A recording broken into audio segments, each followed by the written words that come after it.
Hi guys, Jay from the 0161, and tonight we are joined by David, Frenchie, and obviously Mr. John Badger from Agvirre. Hi guys, you okay? Hey guys, you right? Well, thank you. Doing good, yeah. All good, brilliant. Obviously, I've sent you the questions, so it's fine.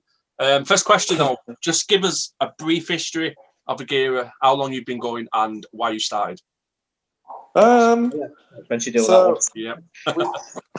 We put out our first EP in pretty much a year ago in January 2020, and at that point we weren't really a band. Like, me and Ricardo sort of wrote and recorded all the parts pretty much, like on the demos, and then we were like, oh, we need a band. So I think we first sent them to Badger. Originally I had program drums, then Badger was interested in playing in the studio versions, and then Dave came around probably like much later. So he's the newest member. A year ago. So yeah, it was actually one record. In actual fact, we actually met Dave a year ago this weekend because we recorded a single. Oh, yeah. It's our anniversary, guys. Yeah. Happy anniversary. I know I've spoke to Badger about this. But what sort of genre would you class yourself? I know you're sort of like, you're totally different to everything else. You know, I spoke to Badger about this. But if you had to class yourself as or compare yourself to a band, who would it be? God. I would say we're like elements of like black metal and post rock, and all the songs we write, they're quite long, and all of them are like, write our songs like they're a film almost. So like, you know, like a lot of songs, especially like radio friendly songs, they'll sort of start and finish in the same place, but our songs, they take you on a journey, so they rarely end up in, they end up in a completely different place to where they started, and they go through like sections and movements, like scenes in a film. It's like a little story, I think. Oh, brilliant. And it's obviously people will know that you're playing obviously for the 0161 in hopefully next month for the live stream. I think Badger said you'll be able to play about 3 songs because that'll be the 30 minutes, which I'm really looking forward to that. For each one of you, who influenced you to pick up, your choice of instrument? Obviously, I spoke to Badger before, but we can answer it again if you want, mate. I'll let Frenchie go first, or Dave. It's weird. I started playing guitar in the band, and on the record we put out, Silence, I think I played a bit of guitar, a little bit of bass, and I played some synth and did the vocals. So, but now I've nailed it down to just doing synth and vocals or screamings. So, I guess some of my synth influences, 9 Inch Nails is a huge one.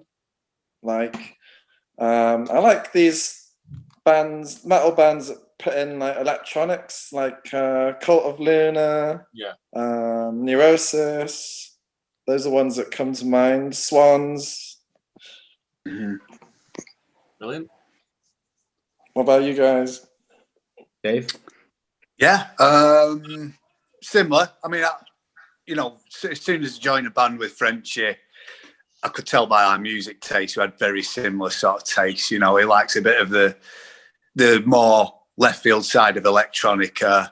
He likes a lot of post rock, which I was just majorly into for the past 5-6 years, something like that. Yeah. And obviously the black metal influence, which was my sort of early 20s. I was into the whole Norwegian black metal scene, which I just encapsulated everything I like about metal. Probably not for the right reasons, but that's what did it for me, And I thought, if I'm going to join a band that covers all that spectrum, this is the one, And it's been brilliant. Really enjoyed it. It's brilliant. Brilliant. Badger? I mean, my first musical joy, if you like, it wasn't even metal. It was drum and bass. Yeah. So, and then heard some metal, that sort of changed a bit. And then, so I was mainly into sort of like the thrash stuff to start with, then started getting heavier, sort of like more on the death metal side, Cannibal Corpse, that sort of stuff. Yeah. And then, so like there's the post-rock stuff. So I think as I've got older, my musical taste has got wider and wider. To point stuff like, one of my favourite artists is Carpenter Brute, which is kind of, a mixture of wave, rock, metal, dance music, so a really good mixture of genre. And I suppose then down to Ricardo actually, was actually showing me Mugwar later on last year, and that's probably the band that I probably listen to the most at the moment. And me. Yeah. So purely just the drummer as well. So he's become or starting to become quite a big influence. So there's stuff that I've seen in Mugwar now. Some of it is coming into Agvirre on the kit. So it certainly has its advantages. And like Frenchie said, in terms of our music, it's definitely not one song. It's there could be 5 or 6 songs in one song. Yeah. Ricardo's not here. He's our guitarist, but he's like very integral to the songwriting as well. And me and Ricardo were the first band members, I guess. When we started, it was just the two of us doing demos, and then but interesting, we both used to make electronic music before doing this metal project. So we've sort of brought some of electronic music influences in as well. So we have samples, noise, electronics, and synths as well. So I guess it's a little bit different to some of the other metal bands in Manchester, anyway. Yeah. Well, I'll be honest, I'm looking forward to seeing it. It's going to be, it's going to be great if we can get the live stream okay for February. Obviously, the COVID obviously kicked in, and I know we've only played 1 gig at the moment, which is which was obviously discussing before. It was a good gig. It was supporting arms, so it was really good.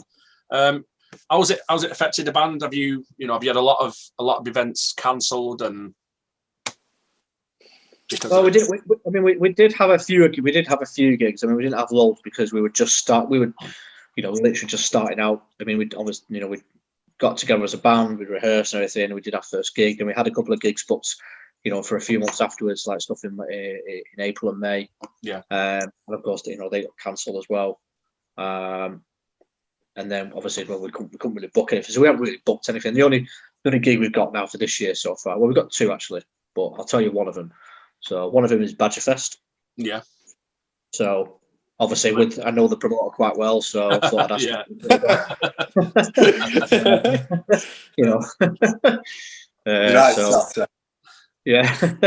So I threw him a few quid. You know what I mean? Shameless plug. Yeah. What's your? Sorry, mate. Go on. Yeah, so I was going to say, so hopefully, we can book some other stuff. Whether it be later on this year. Because that's what we want to get out there and essentially play. Yeah, absolutely. But in terms of us being affected, it did obviously a little bit because we couldn't get in the room, jam together. But I think what happened is that people were just, we were all jamming at home anyway. We all, I suppose. I mean, obviously, we'll get onto it a bit later on, but the new stuff we've been writing has definitely been a very big collective. Right. If that makes sense. Yeah. So.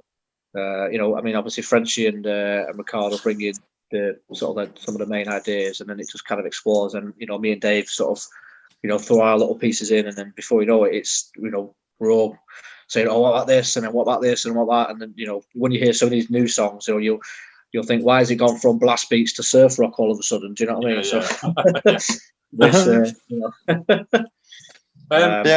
I don't think we've had it as bad as other bands. You've had whole tours cancelled and stuff, but it was sad because being a new band, it's sort of we had a lot of the EP came out, it had a lot of good attention from critics, and then we did this gig and we really thought, this is the momentum's going to really build up, and then it just died because we did this gig and then lockdown happened a week later, so we're worried it's going to kill the momentum, really. So, we've just focused on writing and demoing since then. So yeah. Well, next question was going to be obviously with a lot, the resolving different tier systems throughout all this lockdown. What's your thoughts on social distance gigs for the time? Well, obviously that we've been doing and we have done in before, and also live streams. Is it something that you think is going to be the future for quite a while? Well, I mean, in terms, what you've been doing is live streams. I did some live streams last year, yeah, which was pretty decent. In actual fact, the band's got a good result from it because it just meant people just watch it from the TV. In actual fact, they probably got, compared to your average gig when there's loads of gigs going on in the same city, yeah, they probably got quite a big audience. Yeah. So that in itself probably helps, but I would never endeavour seeing live stream gigs forever. Because in the day, the whole idea of live music is that you go and watch the band live. Absolutely, yeah. And I think that's what people miss. So don't get me wrong, bands are very appreciated of people like yourself, even yourself, James, who's give bands that opportunity to still go out there and playing, and give them a reason to want to write music and then to come out and perform it. Yeah, we're seeing bands left, right, and centre at the moment where they're deciding. They're sitting back and realizing, do I really want to carry on doing this? Yeah. And some bands have and some bands haven't. So it's still something that we can still use as a platform. Yeah. For the time being, and I think then once, obviously, when gigs are allowed to happen at some point, then great. In terms of like socially distanced gigs, it did work for a while. People were sensible. People obviously sat down where it's supposed to be. Yeah. But just as time's gone by, they've just basically said, well, no, unfortunately, we can't do any gigs at all. Any live gigs in front of any audiences. Well, I mean, you came to Whittles, didn't you, and played Whittles, so yeah, when everyone was sat down and everything was safe, everything was all right. But so it's just I don't know about yourself, but I mean, Badger, you have done a live stream for us. Is it difficult? You think it's difficult to perform in front of basically just a camera? Can you see the people behind the camera? Do you think of them behind? We're gonna find out. Well, I mean, for me personally, when you perform in front of the camera, I mean, one thing I like is, we as a band, we practice in a room, but then we get the opportunity to actually perform. Yeah. Because the difference of us playing the songs, because most of the time we're all sat down. Obviously, I have to sit down, of course. But we're all sat down. We're just jamming along. Do you know what I mean? And that's good. And what we want to do, is get up there and stand up and essentially, perform and showcase what we're actually doing. Do you know what I mean? So, I think that's going to be good for us because we actually get to perform. It's not just about playing songs. Yeah. And Dave and Frenchie, do you think? How do you think you'll be on the day? How do you think you'll perform on the day? Obviously, playing in front of just a camera and actually nobody else there. Yeah, it's definitely going to be a different dynamic to what we're used to. It's one of the best feelings in the world, isn't it? Being on a stage, looking out and seeing people looking back at it, nerve-wracking as it is. Yeah. But you just give it what you got. You're there for that reason. And a gig's a gig, whatever format it's in. I'm definitely interested. If that's what we've got to do, we've got to do it. So carry on. Yeah, definitely. Brilliant. Frenchie? Yeah, I mean, one thing I've learned is I've been on tour and stuff with other bands, and no two gigs are ever the same. Yeah. No two venues are ever the same, and you have to sort of adapt to each situation. You might play in a huge venue one day and then a tiny little basement the next day.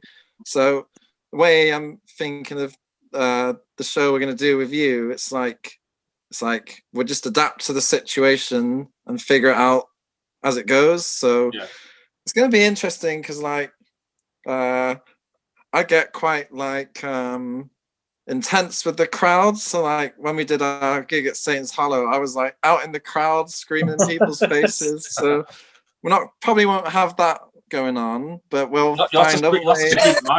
You can just scream at mine. I'll be stood in front of you. So I'll just scream at you. Just scream at me. So the challenge will be finding other ways to sort of capture that intensity. So yeah, just have to see what happens. Yeah, absolutely.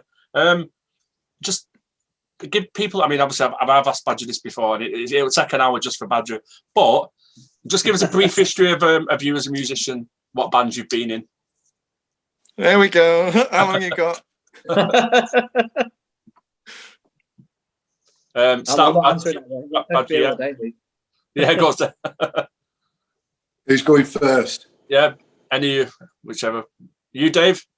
Yeah, I mean, I've been out of the scene for a good probably 10, 15 years before I got back with these guys, joined these guys. But previous to that, I was in my own band, which was like a black and death band in the 90s called Mephisto.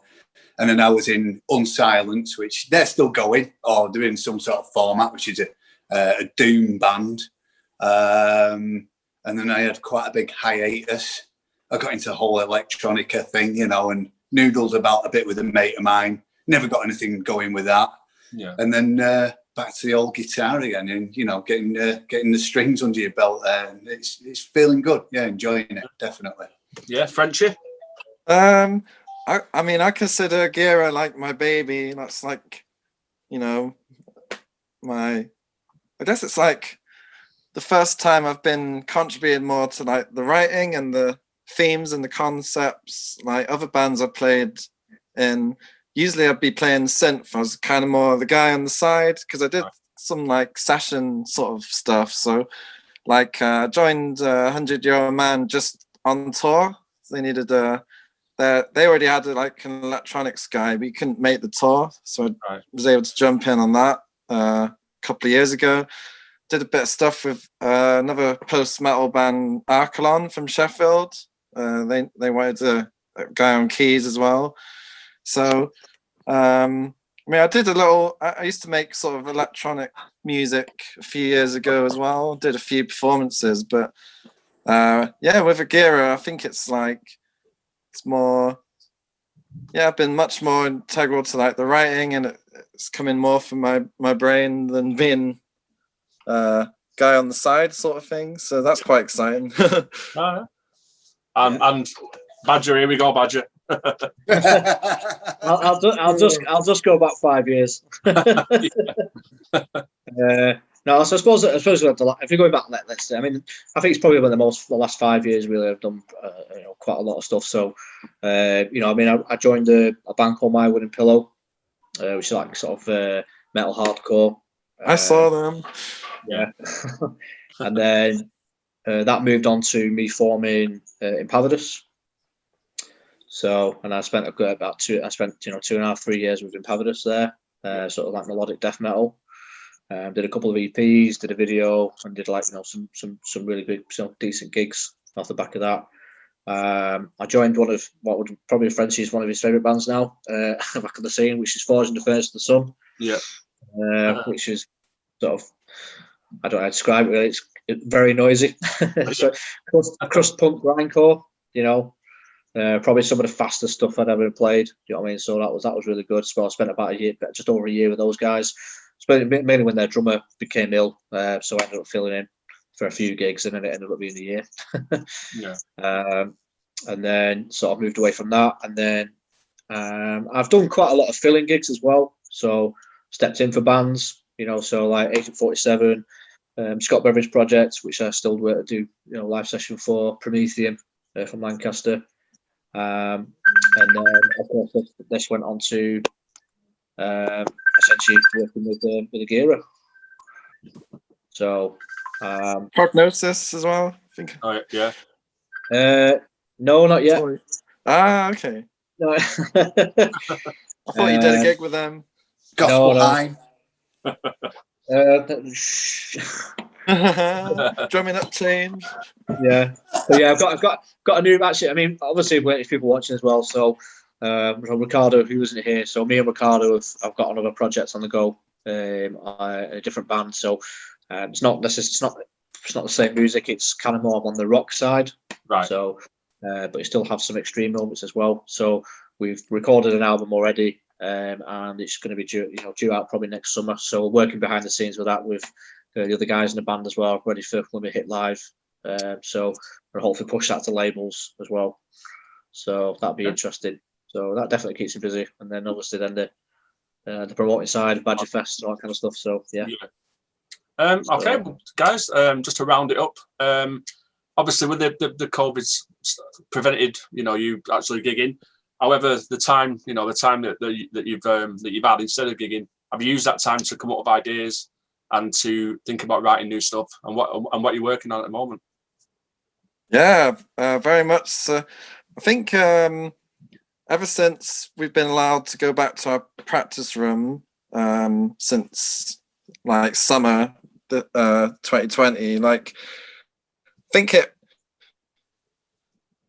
really changed as a band because, yeah, like I said, when the first EP Silence came out, we were a little bit scattershot, Right. and now we properly feel like a band. Yeah. We've got like a proper lineup, and so we've written a new record. But it's like I said, the first one me and Ricardo sort of wrote it, and then we found band members. But this one, it's like we've all written it. Like it's come from all of us equally, and so I think that's even better. Like, so yeah, the first EP is absolutely killer. No, that's the reason why. That's the reason why I joined, and that's the reason why Dave joined. Do you know what I mean? After how strong that first EP was. You know what I mean? And of course, the newer stuff is going to be slightly different because you've got more people involved. Right. Do you know what I mean? So, and you'll probably find the newer stuff is probably a bit more out there compared to the first record. Right. Yeah. So, but yeah, there's a record. It's written. It's demoed. Just waiting to record it now. So yeah. So I'm sure it'll be out this year at some point. Yeah. Yeah. We'll hopefully get a chance to go into a studio at some point this year if we're allowed. Yeah. So just after that, and we've already. I mean, even though we've demoed new ones and we're about to get a chance to record this one, we've already written a song for the next one already. Right. Okay. Number 3, yeah. So that's like a 12-minute monster. So wow. Really? Yeah. So that's another big song. So. Yeah, so we're always moving forward. So we're always like thinking, right, moving forward. It's like we've done this now. What can we do next? Yeah, which is definitely a strong thing for a band to always have something to be working on, rather than being sat there going stale and thinking, right, what do we do next? Do you know what I mean? Yeah. So, and I think it helps because, like Dave mentioned before, like we all come from different backgrounds and we all have different musical tastes as well. Yeah, and I think we all bring all that into Agvirre, and that's why we probably now have the sound that we have. Right. Yeah, brilliant. Well, Frenchie, Dave, Badger, thank you for jumping on this with us, and we'll get it edited and then we'll get it uploaded onto YouTube. Cheers, guys. Thanks very much. This is awesome. Yeah. Cheers, guys. Thank you. Bye. Bye. Cheers. Bye.